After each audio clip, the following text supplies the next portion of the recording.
Artıq iPhone 18-in qiymətləri açıqlandı. 2026-cı ildə təqdim olunması gözlənilən iPhone 18 Pro seriyası ilə bağlı yeni iddialar gündəmə gəlib. Belə ki, Apple bu dəfə əsas fərqi texniki xüsusiyyətlərdən çox qiymət strategiyası ilə yaratmağı planlaşdırır.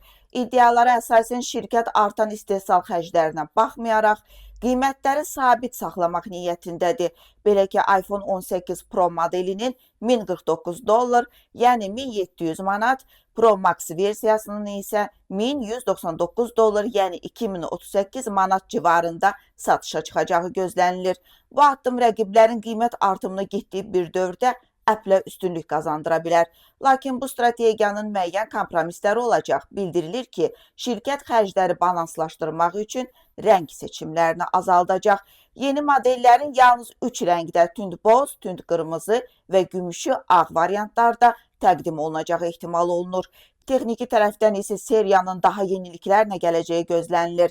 Belə ki, cihazlarda daha kiçik dinamik Iceland, yeni nəsil modem, təkmilləşdirilmiş kamera sistemi və 2 nanometr texnologiyası əsasında hazırlanan A20 Pro çipi istifadə olunacaq.